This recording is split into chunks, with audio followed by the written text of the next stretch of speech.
Hey guys, we are back.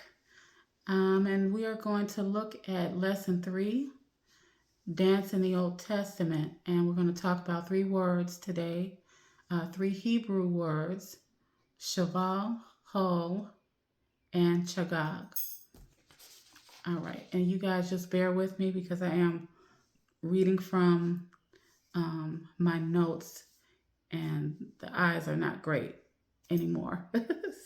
So just bear with me to get through this. All right.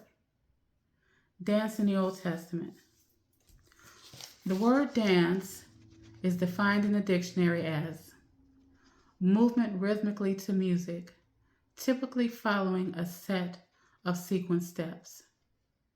The Hebrew word for dance is chaval, which means to leap for joy with a biblical reference of that found in Psalms 149 and 3, which says, "Let them praise his name in the dance.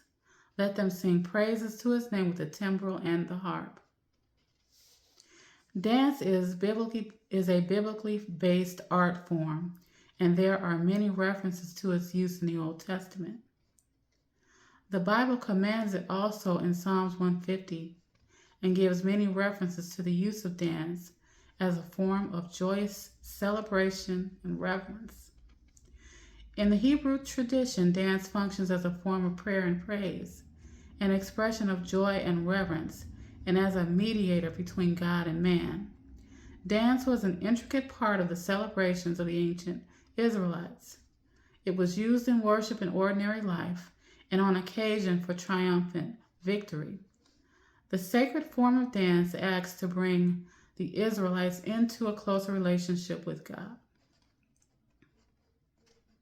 In the Old Testament and the biblical illustrations and depictions of dance, we see no disapproval of dance expression, only affirmation of this avenue of worship. The most frequently used reference for the word dance in the Old Testament is Hul, Hul, which means to whirl and implies highly active movement. There are 44 words in the Hebrew language for dance. One word in particular, chagag, makes reference to circular movement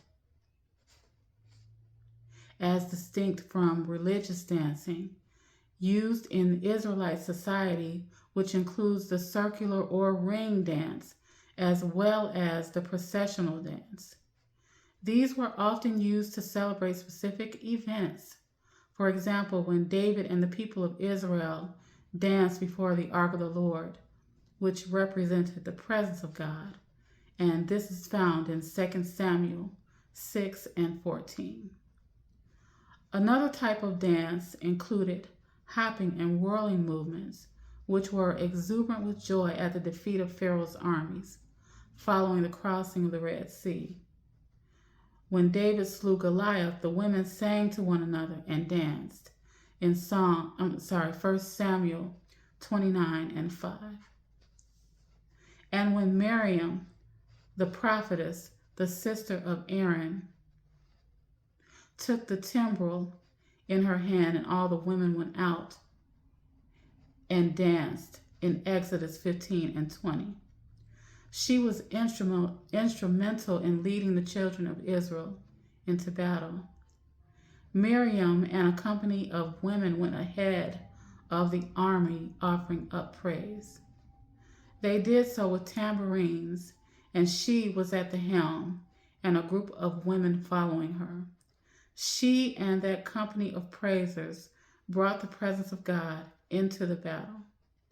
The praise was so insurmountable till the opposing army began to defeat itself, and Moses and his people ultimately were able to collect the spoils and did not have to fight. This is an account where we see dance being used by God to permeate the atmosphere and fight for his people through praise and through worship. One thing dancers must understand is that your praise is a weapon. It will cause confusion in the enemy's camp and turn the opponent forces on its heels fleeing. Dance causes the enemy to be confounded, his judgment to be clouded, and will cause what was coming for you to flee from you. That is the power of dance. Isn't that awesome? And so now I have a question for you. Why should we celebrate God through dance? Please put your answers in the comments, and I would love to hear from you. Thanks, everyone. We will be back with lesson 4.